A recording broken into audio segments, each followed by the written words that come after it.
All right, gang, here we are. We're in Chapter 13. And Chapter 13, we're going to deal with enterprise computing.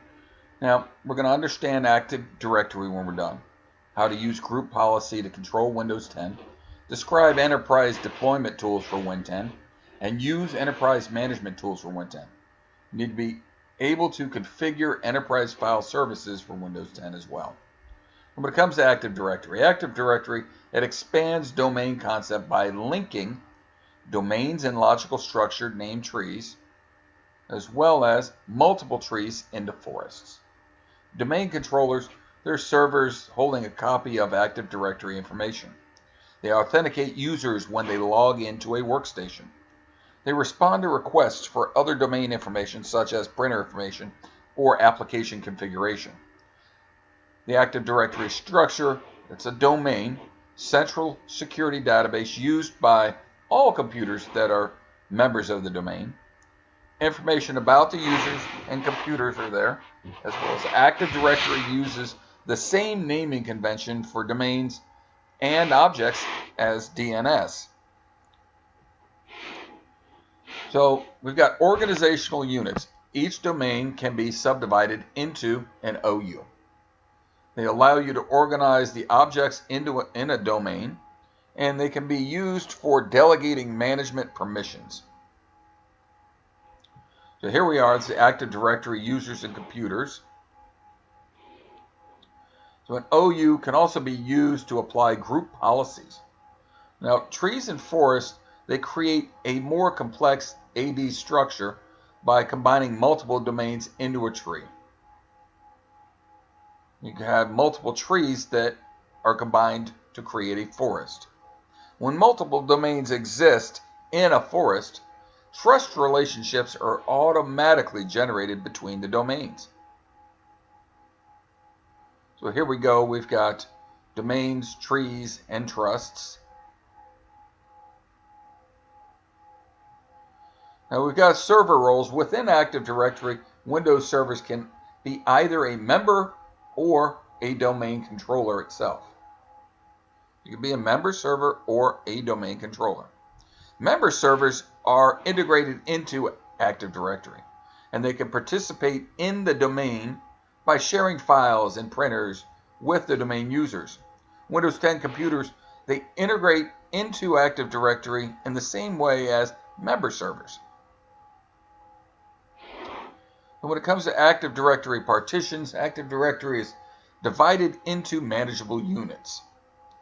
We've got a domain partition, configuration partition, schema partition. We've also got a global catalog server. It's a domain controller that holds a subset of the information in all the domain partitions. Now, Active Directory uses multi-master replication. It can be changed on any domain controller, and changes are replicated to the other domain controllers. Active Directory site is defined by IP subnets. Now, within a site, Active Directory replication is not controlled. Between sites, Active Directory replication is controlled by site links. Now, when it comes to Active Directory and DNS, one of the most common configuration problems in Active Directory networks is incorrect DNS configuration on servers and workstations. Active Directory stores information about domain controllers and other services in DNS. Incorrect DNS configuration can result in slow user logins, inability to apply group policies, or failed replication between domain controllers.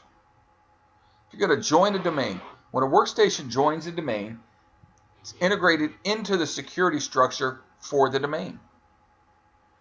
Now, administration can be done centrally using group policy. Security changes. Domain admins group becomes a member of the local administrators group. Domain users group becomes member of the local users group. And domain guest group becomes member of the local guest group. Now, we've talked about that back in security in the previous chapter. When you're joining a workstation to a domain, it creates a computer account. After a workstation has joined to the domain, it synchronizes time with domain controllers in that domain. Now, when it comes to group policy, we centrally manage the configuration of all Windows 10 computers. Group policy settings used by Windows 10 are contained in a GPO or group policy object. A GPO is a collection of registry settings applied to the Windows 10 computer. And we've talked about registry settings and what to do and not to do when it comes to the registry. Right. So here we are in group policy management. We see there's a MyOU policy. Is it enforced? No. And we can see different things associated with that MyOU and MyOU policy.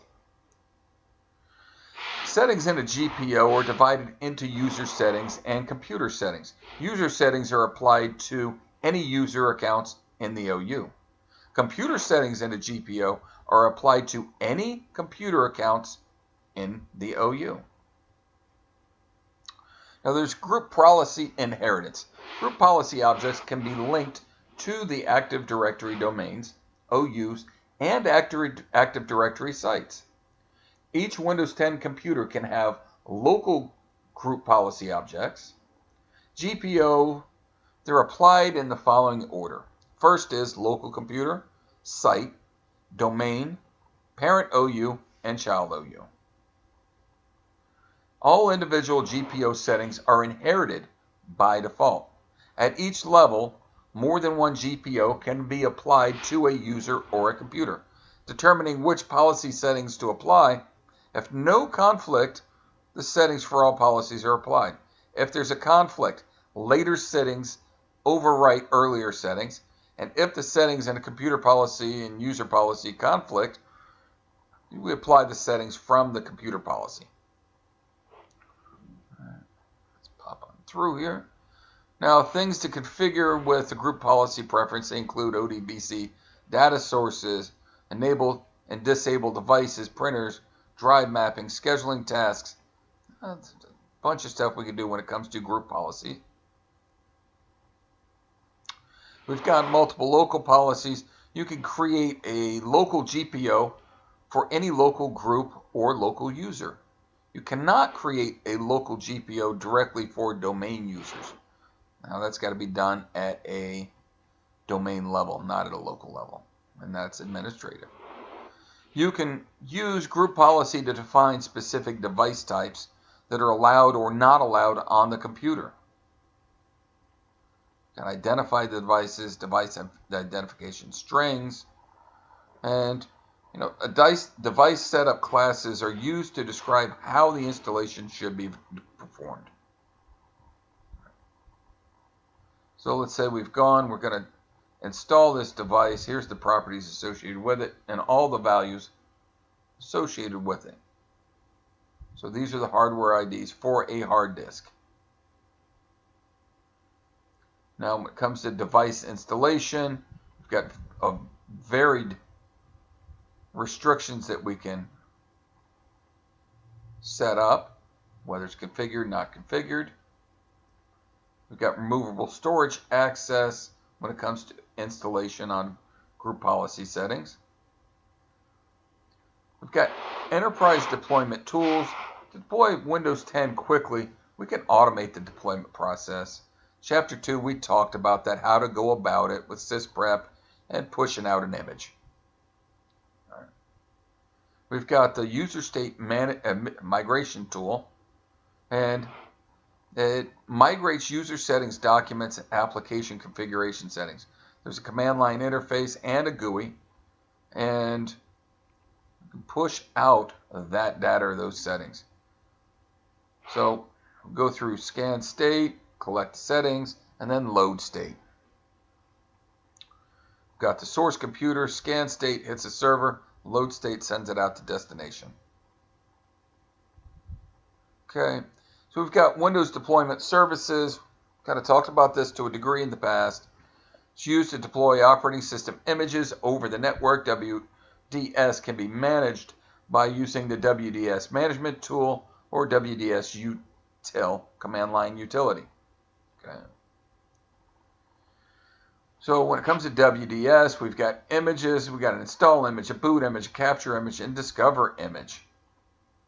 We've also talked about Got to enable PXE Boot to be able to do it. That's stuff we talked about back in chapter 2.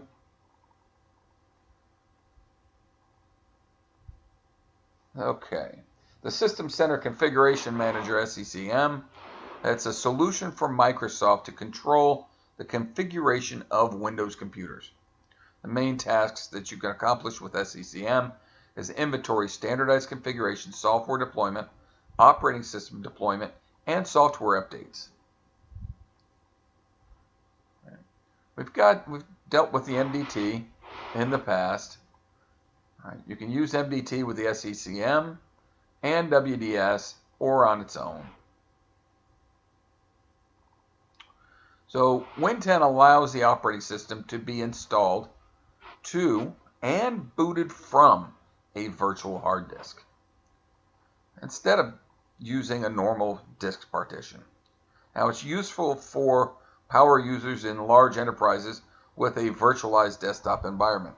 After a virtual hard disk is copied to the computer, you need to configure the computer to use the virtual hard disk during the boot process.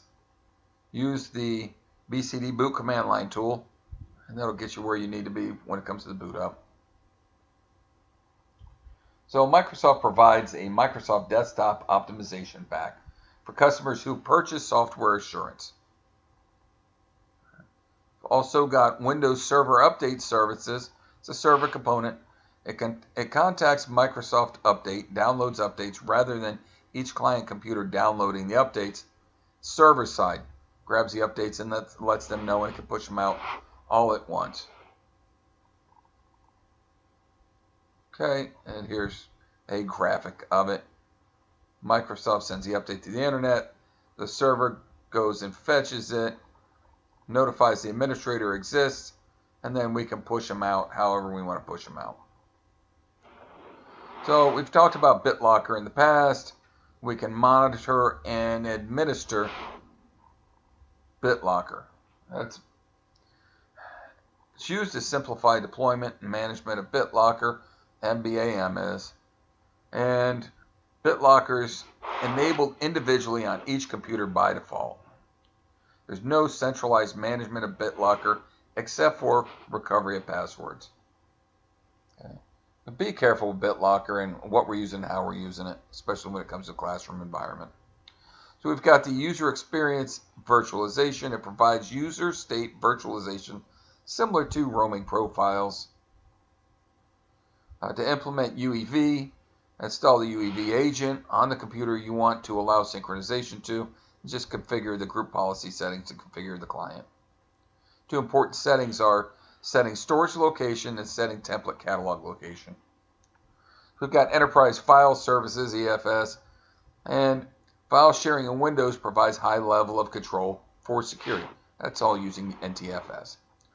But it can be difficult to use in a large organization with multiple locations. So distributed file systems and branch cache help mitigate this issue. Distributed file systems, it's composed of DFS replication and DFS namespaces. Now, when would you use DFS? Something with high availability in a single location, close data access between locations, or data backup offsite. There's a visual or a graphic of using DFS. Windows 10 includes DFS client software for accessing DFS namespaces. Now here's our access to it, showing the DFS folder properties and referrals tab. We've got branch cache. It's file caching technology for domain joined computers in remote locations with slow WAN links. It can cache data from web servers and application servers using background intelligent transfer service. Branch cache has two modes, either distributed cache mode or hosted cache mode. So in retrospect, looking back at what we did in chapter 13, we've got Active Directory is a database of network information about users, computers, and applications. Servers in an Active Directory domain can be either domain members or domain controllers. Active Directory is composed of a domain partition, configuration partition, and a schema partition. Clients use DNS to locate domain controllers. Group policy is used to configure and control workstations. You can use group policy settings to control device installation and the use of removable storage devices. Enterprise environments need tools to help automate and standardize Winton deployment. Enterprise environments need tools to help manage Winton computers. Enterprise environments often use advanced file services functionality. So we'll see you. We got one left. Chapter 14.